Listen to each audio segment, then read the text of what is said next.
All right. So this is the first start in the morning here. First thing, come on in here a little bit. If it's cold out, you want to run this choke all the way back. It's a little tense, it's tight, it's pulling 4 carburetors in the back there, so that's about where it ends at. Turn to run. You'll see the choke light is on. Can you give me the light over here?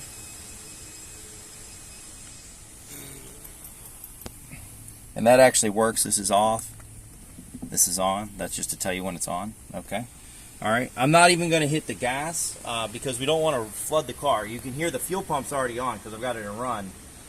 So you don't want to flood the car at all. And if you pump this gas a bunch of times, you'll pump the accelerator pumps, and it will constantly put fuel into the carb. So you don't want to do that. So the best way to stop it from flooding is always to crank it, allow it to crank a little longer, and longer cranking is better than pumping usually. So let's go ahead and crank it up, see how it does.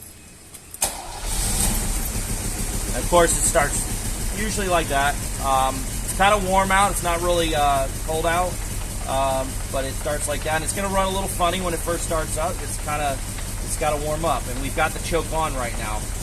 You'll see this G light that's on right now. That's because the alternator is actually not charging.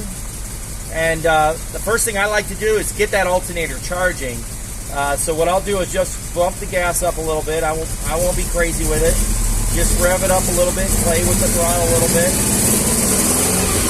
And I just get that G light to go off so that the car is actually charging now. Okay? Once it's warmed up and it starts smoothing out, which it's kind of smoothing out right now, I kind of hear it running pretty good. I may leave the choke on just a little bit longer, just to kind of let it warm up, and then I can take it off. It's already pretty warm out right now. It's about 68, so I'm going to take the choke off. And it's idling a little lower now. You can hear that change. You can hear the change on it. And let's just check. I can tell the car's not fully warmed up because it's got a little slight stumble on it, just a slight bit on there. And you can start driving the car right now. So, oil pressure usually sits about the middle there. Wow, warm. Yeah, and it's looking good. And then when I hit the gas, you can see it.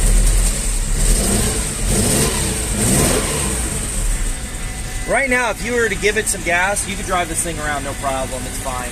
You get a little smoother idle as it warms up. Let's take a look at the back and see what we're doing there. I'll pop the hood here. That's the inside lever.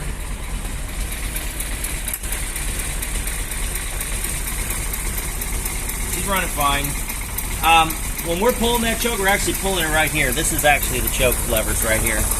And you're pulling all 4 at the same time, so it's a little stiff coming back, and each one of them has a spring actuation on it that pulls it that way. So it is a little difficult sometimes to put it in the choke.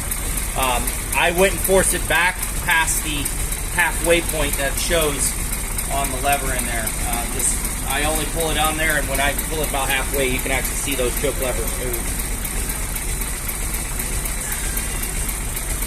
Anyway, it's idle a little low right now, and that's mainly because it's just kind of warming up a little bit, but driving it actually starts warming up a little bit, and the idle's set a little higher than this, but it's, like I said, just doing a little bit of idle right now. But it runs good right now. One thing I also want to note, come down here real quick. When the exhaust gets a little bit of moisture in it, and it drips off, and there is a little hole there designed for that, and you'll see it actually leaves like a little kind of a sooty puddle right here. This is for the most part normal. I can't do anything about it, but it's I noticed that it likes to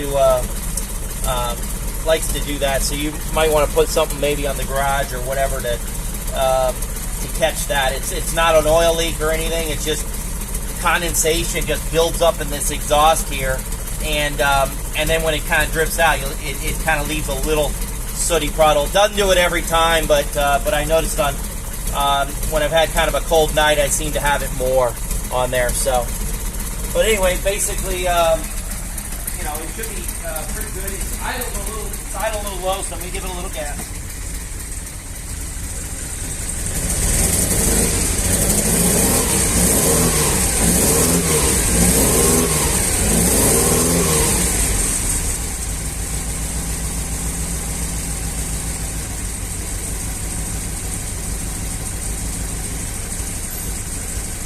Anyway, that's the startup basically of the car. And like I said, you can